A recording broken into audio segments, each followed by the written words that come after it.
Hello ഫ്ലൈവിലേഴ്സ്, നമ്മളിന്ന് കൊണ്ടുവന്നിരിക്കുന്നത് Mercedes Benz ഈ വർഷം ഇറക്കിയിട്ടുള്ള വണ്ടികളിലൊന്നാണ്. 2024 കൊണ്ടുവന്നുള്ള റിഫ്രഷ് ചെയ്തിട്ടുള്ള പുതിയ GLA എന്ന എൻട്രി ലെവൽ SUV. GLA പുതിയതല്ല, GLAൻ്റെ തന്നെ ഇവിടെ വന്നിരിക്കുന്ന സെക്കൻഡ് ജനറേഷൻ്റെ ഫേസ് ലിഫ്റ്റാണിത്. നമ്മളെ സംബന്ധിച്ചിടത്തോളം ഇന്ന് പ്രീ ഫേസ് ലിഫ്റ്റ് വണ്ടി നമ്മളൊരു കൂട്ടത്തിൽ ഉണ്ടായിരുന്ന വണ്ടിയാണ്. അതുകൊണ്ട് തന്നെ നമുക്ക് നല്ല പരിചയമുള്ളൊരു വണ്ടി തന്നെയാണ് പുതിയ GLA. ഈ ഫേസ് ലിഫ്റ്റിലൂടെ വന്നിരിക്കുന്ന മാറ്റം, അതേപോലെ തന്നെ ഈ ഒരു സെഗ്മെൻറ്റ് എന്ന് പറയുന്നത് എൻട്രി ലെവൽ സെഗ്മെൻറ്റ് എന്ന് പറയുന്നത് പലരും തന്നെ വാങ്ങുന്ന പല ഫാക്ടേഴ്സിനെ കൊണ്ടായിരിക്കും. എന്നാൽ ചില ആൾക്കാരെല്ലാം അത് കമ്പയർ ചെയ്യുള്ളത് ഹാർട്ടും ബ്രെയിനും വെച്ചിട്ടാണ്. ഹാർട്ടും ബ്രെയിൻ എന്ന് പറഞ്ഞാൽ ഹാർട്ട് നമ്മളെ ഡിസയർ ഫാക്ടറാണ്, ബ്രെയിൻ എന്ന് പറഞ്ഞാൽ നമ്മളെ കാൽക്കുലേറ്റീവ് മൈൻഡാണ്. അങ്ങനെ കാൽക്കുലേറ്റീവ് മൈൻഡിൽ വരുമ്പം പല SUVകളും സാധാരണ സെഗ്മെൻറ്റിലുള്ളത് കമ്പയർ ചെയ്യാറുണ്ട്. അത് ഫീച്ചേഴ്സ് വെച്ച് നോക്കാറുണ്ട്, കംഫർട്ട് വെച്ച് നോക്കാറുണ്ട്, സൈസ് വെച്ച് നോക്കാറുണ്ട്. അങ്ങനെ ഒരു 20-25 ലാക്സിൻ്റെ ഉള്ളിലുള്ള വരുന്ന സെഗ്മെൻറ്റിലുള്ള വണ്ടികൾ, അതായത് ഇതിൻ്റെ പകുതി കോസ്റ്റിൽ വരുന്ന വണ്ടികളും ആയിട്ട് താരതമ്യപ്പെടുത്തുമ്പം ഇത് എന്തുകൊണ്ട് ഈ 50 ലക്ഷം രൂപയ്ക്ക് വിൽക്കുന്നു എന്നുള്ളത് നോക്കാം. 50 സ്റ്റാർട്ടിംഗ് ആണ്, 50-57 വരെയുള്ള 2 വേരിയൻ്റിലാണ് വന്നിരിക്കുന്നത്. സോ ഈ ഒരു GLAയുടെ ഒരു comparison, not a direct rival comparison, but thought of brain and heart എന്നുള്ള രീതിയിലാണിത്. സോ ആ രീതിയിൽ ഈ ഒരു റിവ്യൂ കാണാം. All my flywheelers, welcome to ഫ്ലൈവ്.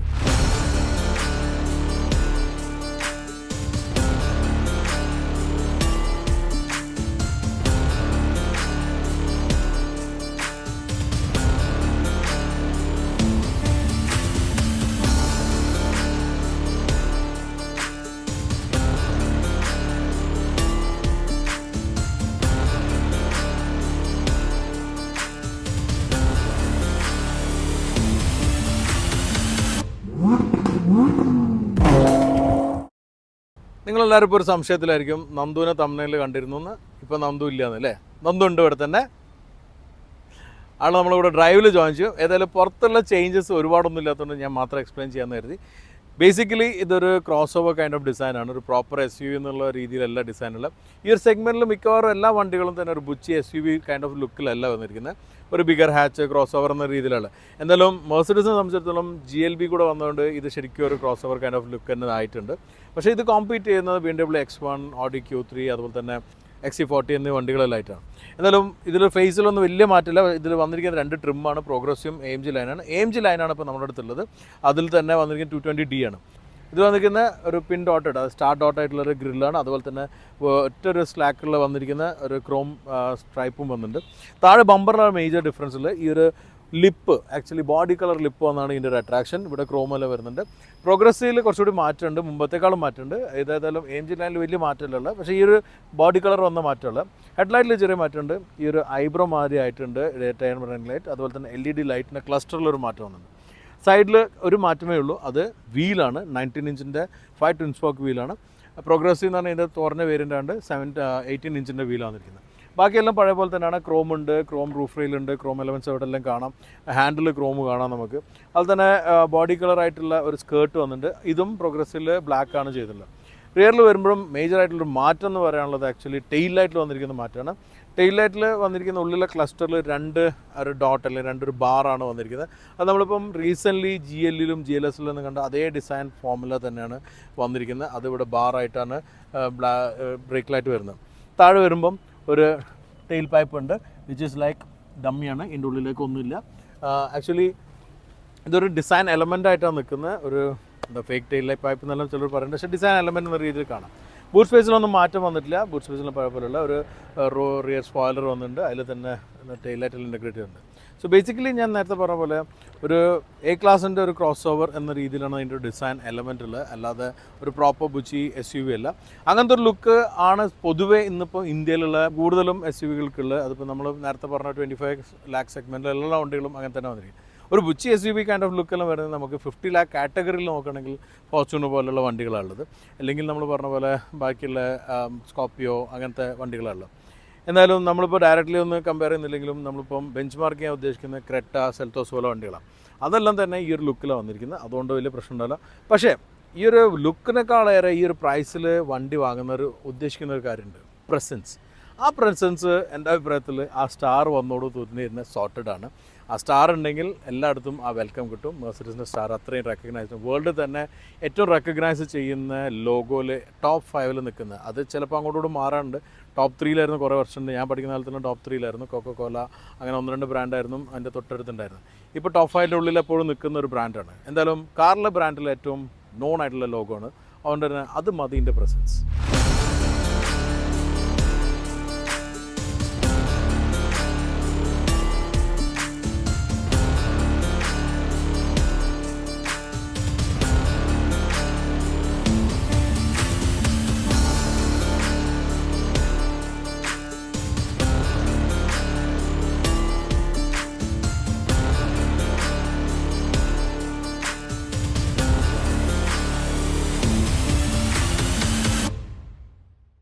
നമ്മൾ ഈ നേരത്തെ പറഞ്ഞ പോലെ ഹാർട്ട് ആൻഡ് മൈൻഡ്, അതായത് ബുദ്ധിപരമായിട്ടാണോ മാനസികപരമായിട്ടാണോ?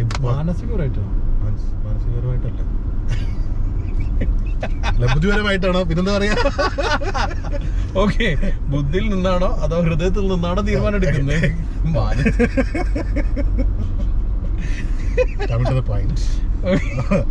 ഓക്കെ ഫൈൻ, ഓക്കെ ശരി പറഞ്ഞോ. അതെ, അപ്പൊ നമ്മള് ഇത് നമ്മുടെ ഹാർട്ട് വെച്ചിട്ടാണോ മൈൻഡ് വെച്ചിട്ടാണോ ബ്രെയിൻ വെച്ചിട്ടാണോ ഈ സാധനം വാങ്ങിക്കുന്നത് ഒരു വാഹനം? ഇപ്പൊ ബേസിക്കലി വാഹനം വാങ്ങുമ്പോൾ 2 തരത്തിൽ ആണെന്ന് പറയാൻ കാരണം എന്ന് വെച്ചാൽ, ഇപ്പൊ നമുക്ക് ഒരു 50 ലക്ഷം രൂപ ബഡ്ജറ്റ് എടുക്കാം. ഒരുപാട് ഓപ്ഷൻസ് ഉണ്ട്. SUV ഷോർട്ട് ലിസ്റ്റ് ചെയ്ത് കഴിഞ്ഞാൽ അതിൽ തന്നെ വലിയ SUV ഉണ്ട്, ചെറിയ SUV ഉണ്ട്. ചെറിയ SUV സെലക്ട് ചെയ്യാം. ചെറിയ SUV-ൽ നമുക്ക് 2 ടൈപ്പാണ് മെയിൻലി ഉള്ളത്. ഒന്ന് നമുക്ക് സാധാരണ പോലെ പ്രീമിയം എന്നെല്ലാം പറയുന്ന ഈ കോമ്പാക്ട് ലക്ഷറി വരുന്നതാണോ അതോ പ്രീമിയം? ക്രെറ്റ, സെൽത്തോസ്, അതിന്റെ താഴെയാണ് സോണറ്റ്, വെന്യൂ എല്ലാം. അപ്പോൾ ക്രെറ്റ, സെൽത്തോസ് നമുക്ക് ബെഞ്ച് മാർക്ക് ചെയ്തെടുക്കാം. അതിന്റെ മേലെ നിൽക്കുന്നതായിരിക്കും ഒരു ലക്ഷറി എൻട്രി ലെവൽ SUV. ഇപ്പം നമ്മളിപ്പോൾ ഓടിക്കുന്ന GL പോലുള്ള വണ്ടി, GL ആവട്ടെ, BMW X1 ആവട്ടെ, അതുപോലെ തന്നെ Q3 ആവട്ടെ, XC40 ആവട്ടെ, ഇതെല്ലാം തന്നെ വരുന്നത് ഒരു ലക്ഷറി എൻട്രി ലെവൽ കാറ്റഗറിയിലാണ്. ഡിസൈൻ വൈസ് ഞാൻ നേരത്തെ പറഞ്ഞ പോലെ വലിയൊരു ബുച്ച് ലുക്ക് ഒന്നിനുമില്ല.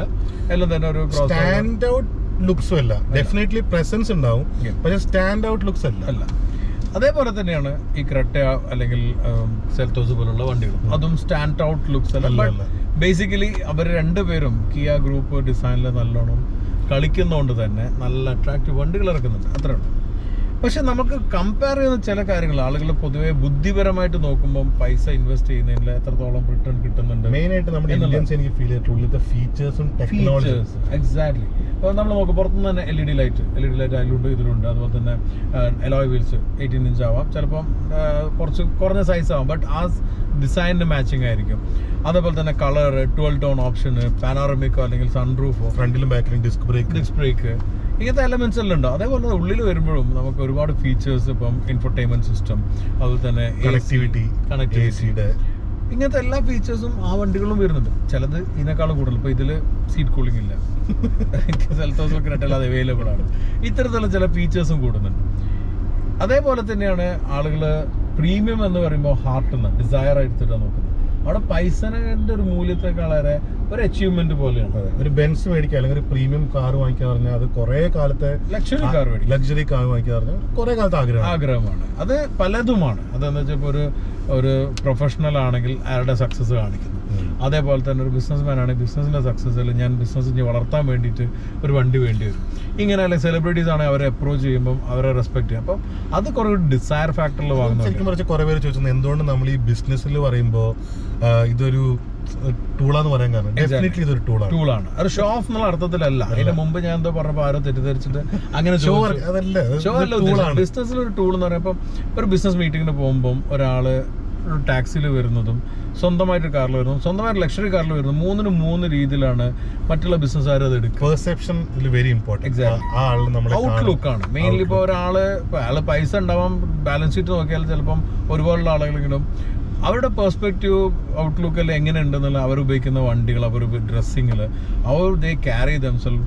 ഈവൻ നമ്മൾ വിചാരിക്കും ഒരു പെന്നുണ്ടെങ്കിൽ സൈൻ ചെയ്യാൻ ഒരു സാധാരണ ഒരു റെനോൾസിന്റെ പെന്ന് വരെ എന്ന് വിചാരിക്കും. പക്ഷെ ക്രോസോ അല്ലെ മോൺബ്ലാങ്കെല്ലാം ഉപയോഗിക്കുന്നത് അത് അവരുടെ ഒരു ഔട്ട്ലുക്ക് കാണിക്കണം. അതേപോലെയാണ് വാച്ച്.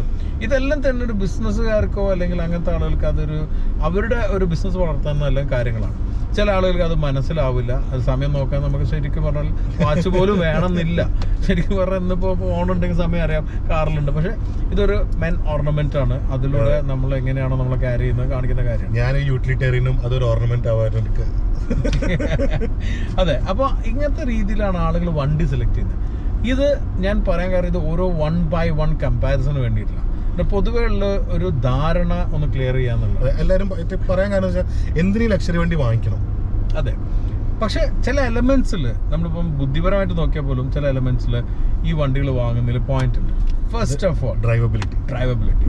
നമ്മൾ മറ്റ് 2 വണ്ടികളും ഞാൻ ഇപ്പോൾ നോക്കുകയാണെങ്കിൽ ക്രെറ്റ ആണെങ്കിലും സെൽറ്റോസ് ആണെങ്കിലും നമ്മൾ ഓടിക്കുമ്പോൾ കിട്ടുന്നൊരു ഫീൽ ഉണ്ട്. ഇറ്റ്സ് വെരി ഗുഡ് കാർസ്, നല്ല പവർ ഉണ്ട്, നല്ല റിഫൈൻമെന്റ് ഉണ്ട്, എല്ലാം ഉണ്ട്. പക്ഷേ when you start driving a GLA or maybe any of these cars, നമുക്ക് കിട്ടുന്നൊരു ഫീൽ ഉണ്ട്, ഒരു കോൺഫിഡൻസ്, സോളിഡ്നെസ് ആണ് സംഭവം. എന്താ വെച്ചാൽ ഞാൻ ഇന്നലെ ഒരു ലോങ് ക്രെറ്റയിൽ പോയി, ഇന്നിപ്പോ ഒരു long day GLA exactly stark difference. എനിക്കത് ഞാൻ ഇക്കടുത്ത് ഫസ്റ്റ് ഓടിച്ചു തുടങ്ങിയവരെ പറഞ്ഞ കാര്യത്താ, എനിക്കത് ഓടിക്കുമ്പോൾ ശരിക്കും വ്യത്യാസം. എന്തിനാണ് നമ്മൾ ഇത്ര പൈസ കൊടുക്കുന്നത് ഒരു കാര്യം മനസ്സിലാള്, ആ ഒരു പവർ ആൻഡ് ഈ പറഞ്ഞ പോലെ ഒരു ഡ്രൈവിംഗ് ആസ്പെക്ട്സിൽ ഡൈനാമിക്സ് ആവട്ടെ, കോൺഫിഡൻസ് ആവട്ടെ, ഇതെല്ലാം വെച്ച് നോക്കുമ്പോഴാണ്.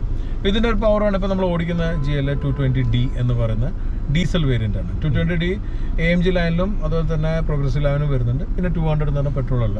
ഇതിൻ്റെ ഔട്ട്പുട്ട് വരുന്നത് എത്ര 1.9 2 ലിറ്റർ എഞ്ചിനാണ് വരുന്നത്. ഏകദേശം 190 HP പവറും 400 Nm ടോർക്കും ഉണ്ട്. അതുപോലെ തന്നെ 8 സ്പീഡ് ഗിയർ ബോക്സ് ആണ് ഇതിൽ.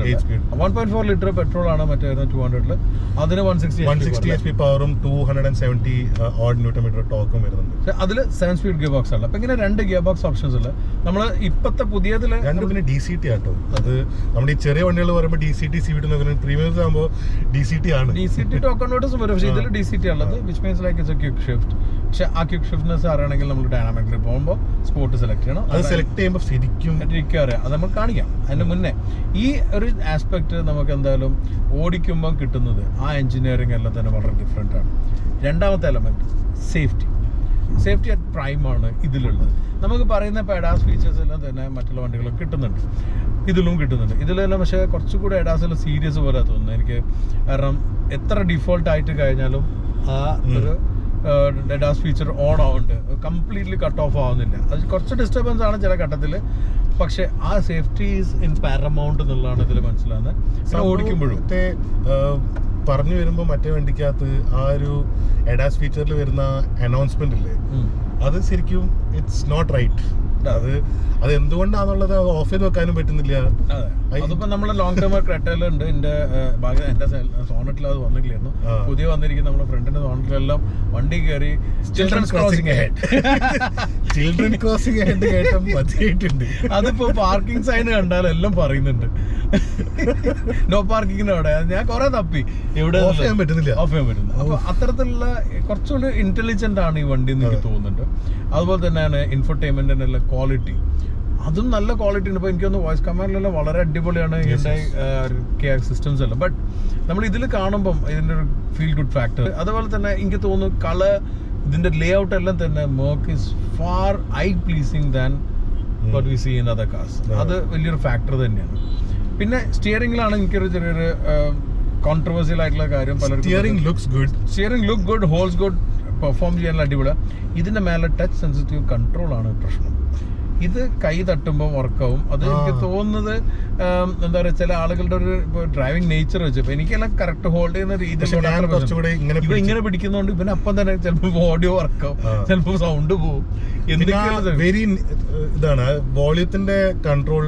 യെസ്, അപ്പൊ അതൊരു കുറച്ചൊരു ഡിസ്റ്റർബിങ് തന്നെയാണ്, ഒന്നും പറഞ്ഞ കാര്യമില്ല. ഞാൻ ആദ്യം എനിക്ക് തോന്നി എൻ്റെ കൺട്രോൾ പാറ്റേണിൽ എനിക്ക് കറക്റ്റായിട്ട് തോന്നിയപ്പം ബാക്കിയുള്ളവർ വെറുതെ പറയാൻ തോന്നി. പക്ഷേ ബാക്കിയുള്ളവർ ഉപയോഗിക്കാൻ തുടങ്ങിയപ്പോഴും അവരുപയോഗിക്കുന്നവർ ഞാൻ ഉപയോഗിച്ച് ട്രൈ ചെയ്തപ്പം എനിക്ക് മനസ്സിലായി ദിസ് ഇസ് ബിറ്റ് അനോയിങ്. അപ്പോൾ അത് പലരും ഇപ്പം പുതിയ ജീവാക്കാൻ വന്നപ്പോൾ നമ്മൾ ദീപു കൈലസ് പറയും എല്ലാം ഇഷ്ടപ്പെട്ടു, Y that steering wheel.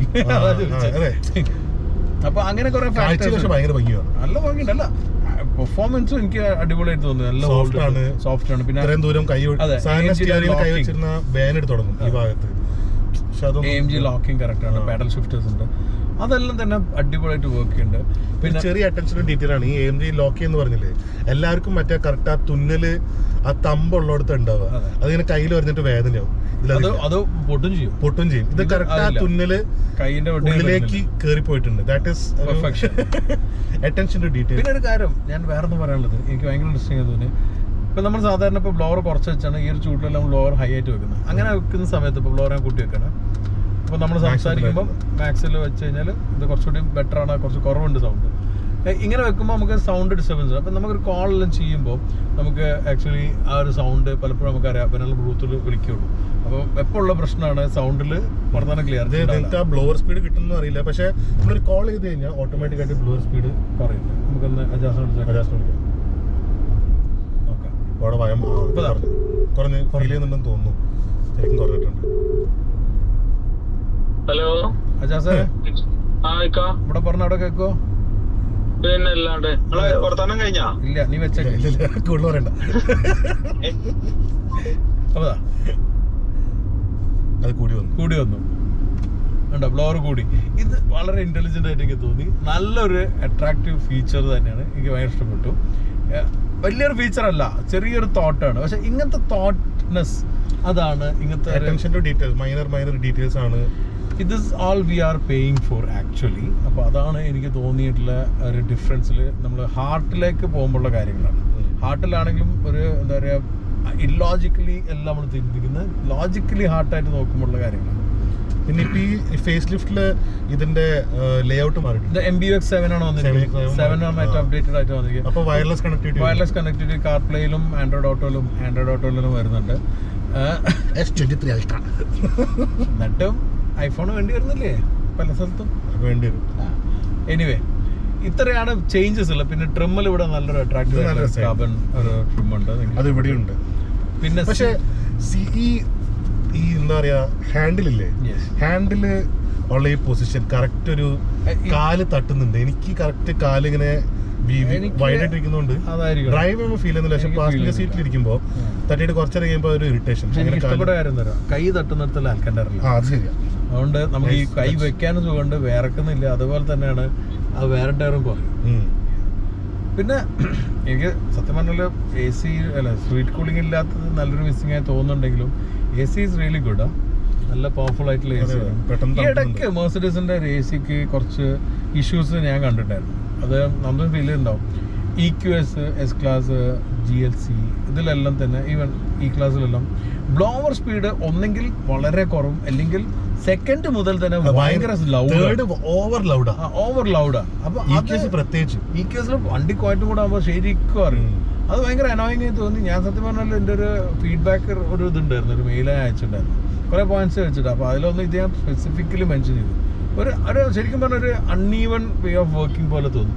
Effective ആണ്. AC കൂളിംഗ് നല്ല അടിപൊളി. പക്ഷെ നമുക്കൊരു എന്താ പറയുക, കറക്റ്റ് ഇതിൽ കിട്ടും. നമ്മൾ ഓട്ടോ ഇട്ട് നോക്കും, പാനൽ സെറ്റ് എങ്ങനെയായാലും 1-ലാകുമ്പോൾ ഉണ്ടാവും. പിന്നെ ഓഫ് ചെയ്യണം എന്തെങ്കിലും സംസാരിക്കണമെങ്കിൽ. ഇപ്പോൾ കഴിഞ്ഞ നമ്മൾ ഷൂട്ട് ചെയ്യുമ്പോൾ പോലും കുറേ നമ്മൾ AC ഓഫാക്കും, അല്ലെങ്കിൽ 1-ലിടും. അങ്ങനെയാണ് ചെയ്തില്ല. അങ്ങനെ ഒരു ഡ്രോബാക്ക് കണ്ടിരുന്നു. അത് ഇതിലില്ല എന്നുള്ളതും ഒരു എടുത്ത് പറയേണ്ട ഒരു കാര്യമാണ്. പിന്നെ റിയർ സീറ്റാണ്. റിയർ സീറ്റ് ഞാനിന്ന് വരുമ്പം ബാക്കിലിരുന്നിരുന്നു. കാരണം നന്ദുവും അജാസും മുന്നിലിരുന്നു, ഞാൻ ബാക്കിലിരുന്നു, വൈഫ് ഉണ്ടായിരുന്നു.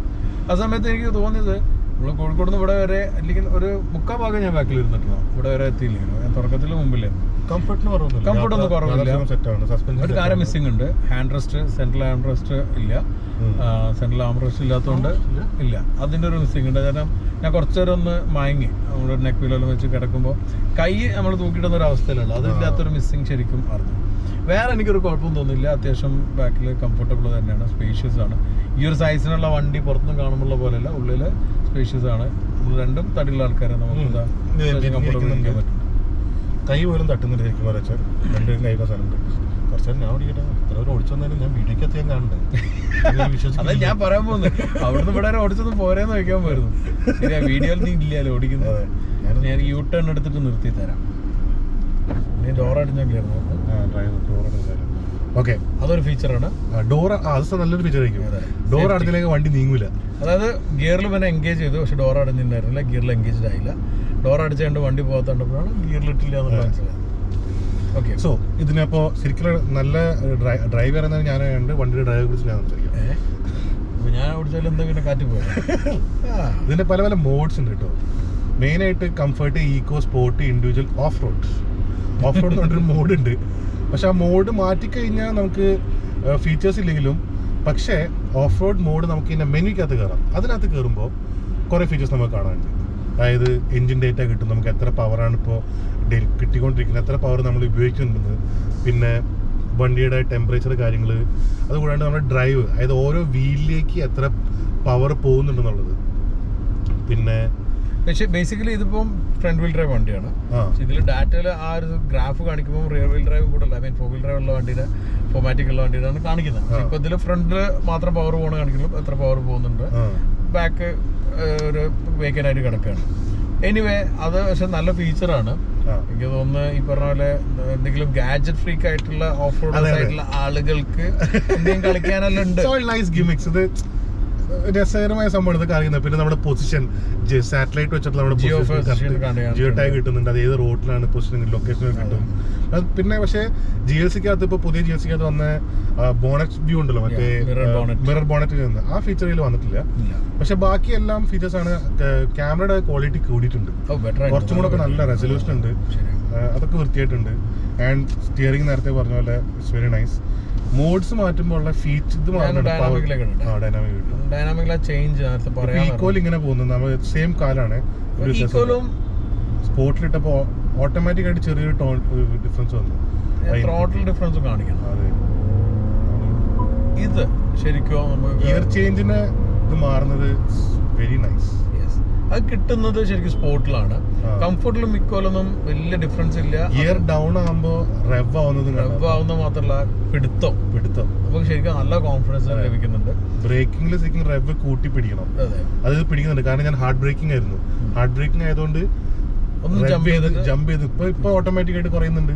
നേരത്തെ സോൾ ഓട്ടോമാറ്റിക് ഈവൻ ഓഫ് ആണെങ്കിലും ആക്റ്റീവ് ആയി വണ്ടി വന്നപ്പോ. പക്ഷെ വേറൊരു കാര്യം എനിക്ക് പറയാനുള്ളത് ഇതില് എഫിഷ്യൻസിയാണ്. എഫിഷ്യൻസി നമ്മൾ ഇന്നലെ ഞാൻ സിറ്റിയിൽ മാത്രം ഉപയോഗിച്ചത്, കോഴിക്കോട് ഇന്നലെ വണ്ടി ഉണ്ടായിരുന്നു. ഞാൻ ടൗണിൽ തന്നെ ഫുൾ ഉപയോഗിച്ചിട്ട് എനിക്ക് 10.1 കിട്ടിയിട്ടുണ്ട്. ഇന്നിപ്പോൾ നമ്മൾ രാവിലെ വന്നു, കുറച്ച് പൊളിയായിരുന്നു വരുത്ത്, എന്നിട്ടും നമുക്ക് ഇപ്പോൾ ഇവിടെ എത്തിയപ്പോൾ 12 കിട്ടി. 12 കിട്ടുന്നുണ്ട്. പക്ഷെ ഇതൊരു കെയർഫുൾ ആയിട്ട് വെറും കംഫർട്ടിലെല്ലാം ഓടിക്കുകയാണെങ്കിൽ എനിക്ക് തോന്നുന്നു ഒരു 14-15 ഉള്ളിൽ എന്തായാലും മൈലേജ് കിട്ടും. പക്ഷെ ക്ലെയിംഡ് മൈലേജ് ആയിട്ടുള്ള 18 ഒന്നും കിട്ടുന്നില്ല. ടെസ്റ്റിംഗ് കണ്ടീഷനിൽ കിട്ടുമായിരിക്കും. അതെ, ടെസ്റ്റിംഗ് കണ്ടീഷനിൽ കിട്ടുമായിരിക്കും. പക്ഷെ ദിസ് ഈസ് ഒരു നമ്മുടെ റോഡിൽ ഇപ്പോഴത്തെ ഈ ഒരു അവസ്ഥയും കൂടെ കണക്കിലെടുക്കും, ഇത്രേ കിട്ടുന്നുള്ളൂ. അതാണ് ഫാക്ട്. മേ ബി നമുക്ക് കൂടുതൽ ഒരു പ്ലെയിൻ ഹൈവേ കിട്ടുവാണെങ്കിൽ നമുക്ക് കുറച്ചും കൂടെ ഹൈ മൈലേജ് കിട്ടാൻ എന്തായാലും ചാൻസ് ഉണ്ട്.